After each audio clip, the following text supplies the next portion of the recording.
Salam sepak bola, teman-teman netizen atau warganet yang saya hormati semuanya. Welcome back ke konten terbaru dari channel YouTube Triple B. Kemarin memang saya tidak membuat konten karena saya sangat sibuk teman-teman. Tapi hari ini konten pertama saya adalah tentang Timnas Indonesia.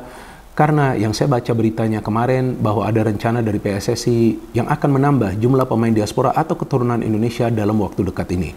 Rencananya ada 2 pemain tambahan yang akan segera menjadi bagian dari Timnas Indonesia. Salah satunya seperti yang sudah kita ketahui adalah Kelvin Verdonk, pemain yang saat ini bermain di Liga Belanda ya, atau kasta tertinggi kompetisi sepak bola Belanda yakni Eredivisie. Pemain lainnya untuk saat ini atau sampai saya upload konten ini memang masih belum diinformasikan secara resmi, walaupun ya begitu banyak rumor yang beredar ya. Dan feeling saya kemungkinan besar adalah pemain yang bisa bermain di lini depan sebagai striker atau center forward, yakni penyerang murni. Dan pengalaman di Piala Asia lalu membuktikan bahwa dengan begitu banyak pemain diaspora Indonesia, maka permainan dari Indonesia beda total. Walaupun ya faktanya kita cuma menang 1 kali kan, lawan Vietnam, tapi kita mencetak gol hampir di semua pertandingan kecuali lawan Australia, betul dong? Lawan Irak kita bisa mencetak gol, mainnya juga gak buruk. Lawan Vietnam kita mainnya juga gak buruk. Lawan Jepang, ya kita tahu tim yang sudah langganan Piala Dunia, kita mainnya juga gak buruk. Bahkan pelatih dari Jepang memuji permainan dari Timnas Indonesia dan kita juga bisa mencetak gol. Lawan Australia sebetulnya kita memulai pertandingan dengan baik, tapi sayang aja di lini pertahanan koordinasi dan komunikasinya gak bagus. Sehingga kita kalah dengan jumlah gol yang banyak. Ya, tapi overall gak buruk permainan dari Timnas Indonesia dan Timnas Indonesia menjadi perhatian dunia. Karena di Piala Asia lalu Timnas Indonesia itu adalah skuad yang paling muda. Dan juga tim kedua dengan peringkat FIFA terendah setelah Hong Kong. Tapi kita bisa lolos dari fase grup walaupun juga bergantung dengan hasil akhir dari pertandingan lainnya. Tapi kan kita lolos dari fase grup. Faktanya kan seperti itu. Orang tidak akan ingat bahwa Indonesia lolos karena ada pertandingan lain yang berakhir imbang. Ya kan? Orang nggak akan ingat itu. Yang orang akan ingat adalah Indonesia bisa lolos dari fase grup dengan tim paling muda di Piala Asia. Jadi ya artinya dengan begitu banyak pemain diaspora Indonesia yang sekarang ini sedang membela Timnas Indonesia, ya kita bisa melihat perubahan yang signifikan. Terus kenapa enggak ditambah? Dan saya pikir para pemain yang sekarang ini bermain di Liga 1 gak perlu juga merasa khawatir apalagi takut bahwa pintu mereka tertutup. Dan buktinya adalah Wahyu Prasetyo ya, yang belum lama dipanggil oleh Shin Tae-yong. Artinya apa? Shin Tae-yong kan juga memonitor performa dari para pemain yang bermain di Liga 1. Ketika dia melihat ada pemain yang permainannya bagus dan juga kira-kira akan cocok dengan skema permainannya, maka akan dia panggil ke Timnas Indonesia. Bahkan Wahyu Pras yang saya baca nih kemarin, nggak tahu nih benar atau enggak, ada di salah satu akun media sosial bahwa dia merasa senang sekali bisa menjadi bagian dari Timnas Indonesia. Dia mendapatkan begitu banyak pengalaman, dia mendapatkan begitu banyak pelajaran, ya, begitu banyak input juga dari pemain-pemain yang bermain di luar negeri. Dan tentu itu yang akan bisa meningkatkan performanya, bahkan dia akan berjuang keras untuk bisa mendapatkan tempat atau menit bermain di Timnas Indonesia. Nah, mentalnya harus seperti itu dong. Artinya Wahyu Pras ini memang punya mental yang kuat. Ya gak salah juga Shin Tae-yong memilih dia juga untuk menjadi bagian dari Timnas Indonesia. Dan juga memang pemain-pemain yang bermain di Liga 1 gak semuanya buruk, enggak. Bagus-bagus kok. Kalau kita lihat permainan mereka di Liga kan bagus, tapi kan belum tentu juga bagus di Timnas. Jadi juga jangan salah paham, ada pemain yang bagus di Liga tapi belum tentu bagus ketika mereka membela Timnas mereka. Sama juga di Eropa, sama halnya seperti itu juga, banyak seperti itu kasusnya. Jadi Shin Tae-yong ini juga bukan pelatih yang memilih pemain berdasarkan like or dislike, berdasarkan suka atau tidak suka, enggak. Pokoknya asalkan pemainnya bisa perform bagi Timnas ya, jadi jangan cuma dilihat performa di Liga, enggak. Bisa perform di Timnas, ya tentu dia akan panggil, dan memang dia lebih memilih pemain-pemain di usia produktif atau pemain-pemain muda. Karena yang dia inginkan agar Timnas Indonesia itu bermain dengan energi yang berlimpah, bermain dengan energi tinggi. Ya, bisa melakukan pressing dengan baik, kemudian transisinya harus cepat. Memang di era sepak bola modern, transisi itu sangat penting.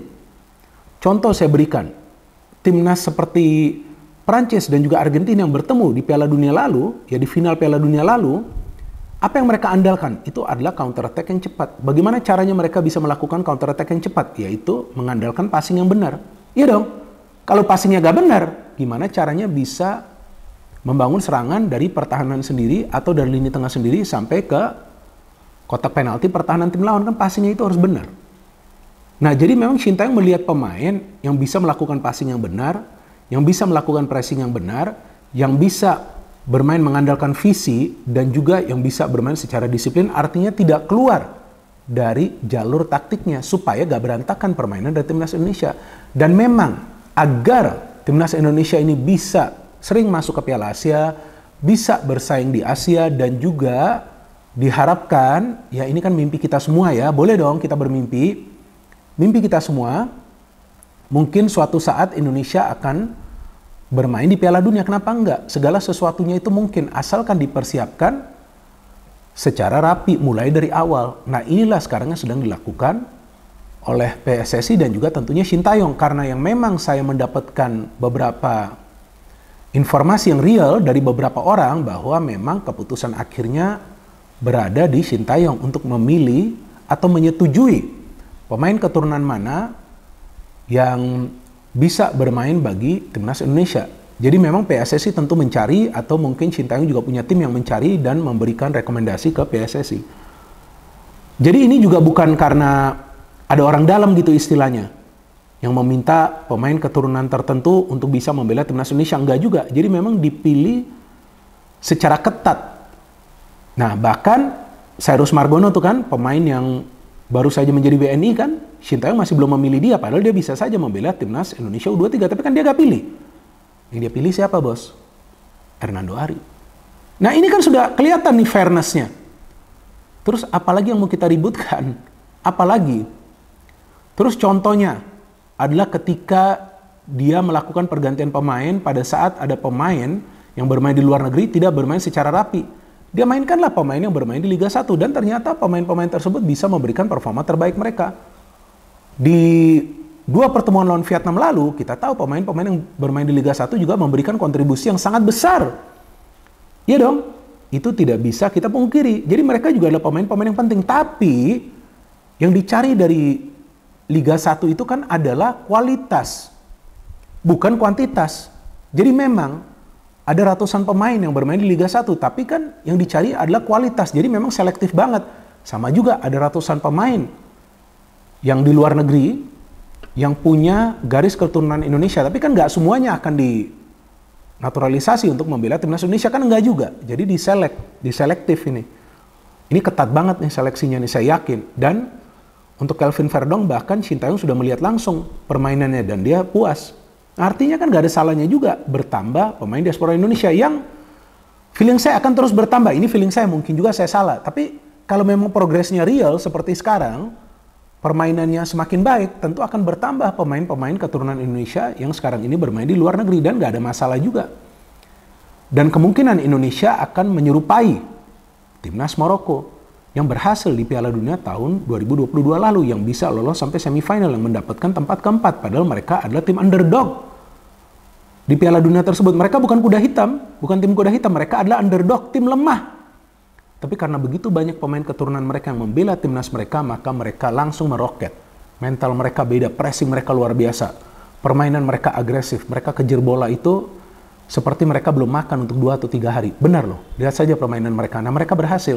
Maroko pun yang sudah berhasil lolos sampai ke semifinal Piala Dunia lalu masih menambah jumlah pemain keturunan. Yang paling terakhir adalah Brahim Diaz, pemain asal Real Madrid yang punya peluang untuk bermain bagi Spanyol atau Maroko, dan ternyata yang dia pilih adalah Maroko, dan di welcome oleh rekan-rekan yang lain yang berada di timnas Maroko, di welcome oleh Federasi Sepak Bola Maroko, di welcome oleh masyarakat atau pecinta timnas Maroko. Gak ada tuh yang aneh-aneh pernyataan dari para pecinta timnas Maroko di sana, gak ada.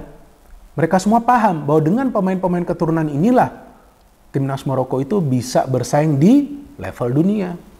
So kenapa enggak Indonesia juga, jika memang punya pemain-pemain keturunan atau yang punya garis keturunan Indonesia dan tentunya darah Indonesia, juga membela timnas Indonesia. What's the problem?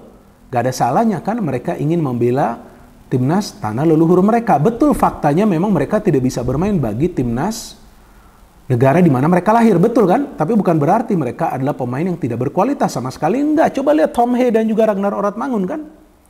Bagus. Coba lihat Justin Hubner, Ivar Jenner, Rafael Struijk, Sandy Walsh, Elkan Bagot, Nathan. Ini pemain-pemain yang bagus. Belum lagi kita masih menunggu juga Martin Paes untuk bisa membela timnas Indonesia. Kita harapkan nanti lawan Irak dia sudah turun kan. Nah jadi ini, ya sekarang ini feeling saya nih Indonesia nanti akan menjadi Marokonya Asia teman-teman. Ini udah kelihatan banget. Karena nanti jika bertambah ini ya, 2 pemain lagi, kemudian ada juga Martin yang akan segera membela timnas Indonesia. Artinya timnas Indonesia akan punya lebih dari 11 pemain keturunan Indonesia. Kalau Maklok itu kan adalah pemain asing yang dinaturalisasi ya. Dia kan belum terbukti punya garis keturunan Indonesia. Jadi Maklok itu termasuk pemain asing yang dinaturalisasi seperti dulu tuh. Ada pemain-pemain asing yang bermain di Liga 1 dinaturalisasi menjadi warga negara Indonesia. Tapi Maklok sendiri sekarang sudah mulai tergeser dari starting lineup. Ya kan? Artinya memang Sintayong melihat performa dari pemain-pemain yang membela timnas Indonesia. So this is fair. Dan juga yang saya ikutin perkembangannya di media sosial atau di dunia maya, ya mayoritas dari teman-teman yang merupakan pecinta dari timnas Indonesia ini puas dan senang dan welcome dengan pemain-pemain keturunan.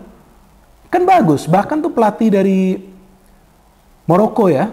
Pelatih Maroko itu saja sebetulnya tidak lahir di Maroko loh. Dia lahir di Prancis loh. Walid Regragui loh, yang 11-12 wajahnya mirip saya, ya kan? Dia lahirnya tuh, ya memang sih banyak yang mirip saya ya.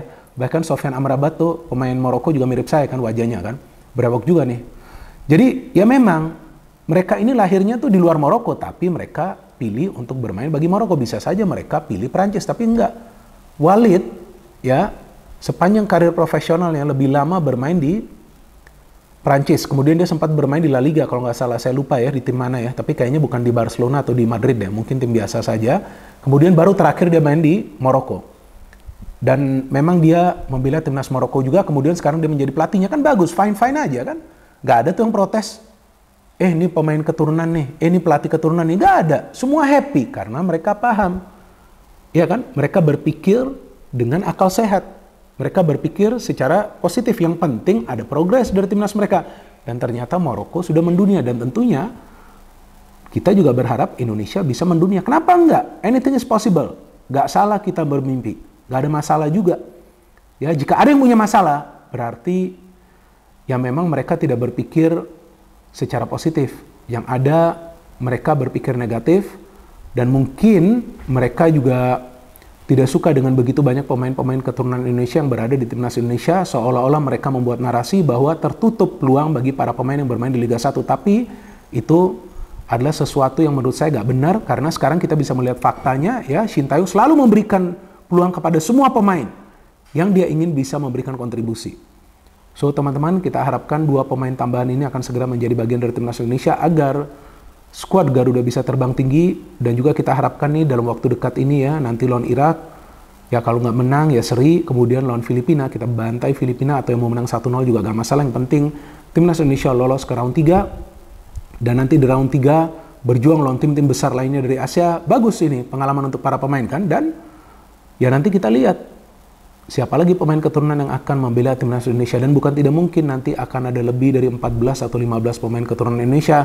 Dan saya harapkan teman-teman yang berpikir secara positif juga memahami ini semua demi kemajuan timnas Indonesia. Tapi selain itu juga yang saya harapkan PSSI juga fokus kepada pembinaan pemain. Banyak yang sering menanyakan saya, Bung, gimana dengan pembinaan pemain? Itu pasti akan tetap berjalan, nggak mungkin enggak. Ya dong, nggak mungkin enggak. Kan kita kan ada liga juga. Pasti itu akan berjalan. Dan nantinya tentu yang saya harapkan PSSI juga ketika menggelar Liga U21 dan juga U17 harus seperti sistem full kompetisi, jangan seperti sistem turnamen. Jadi para pemain mendapatkan jam terbang lebih banyak, dan tentunya juga klub-klub seperti biasa harus terus mengorbitkan pemain-pemain muda agar regenerasi pemain sepak bola di Indonesia berjalan secara lancar. Dan tentunya jika nanti ada pemain-pemain yang bagus, contohnya seperti Marcelino, ada juga Ramadan Sananta dan juga Rizky Ridho, tentu mereka juga akan mendapatkan peluang untuk membela timnas Indonesia. Jangan lupa teman-teman, kita semua harus bersatu demi kemajuan dari timnas Indonesia, dan kita jangan sampai terpecah belah. Jangan sampai, ini fokus kita harus satu, adalah demi kemajuan dan kejayaan dari timnas Indonesia. No hate, no politics, only football. Salam sepak bola.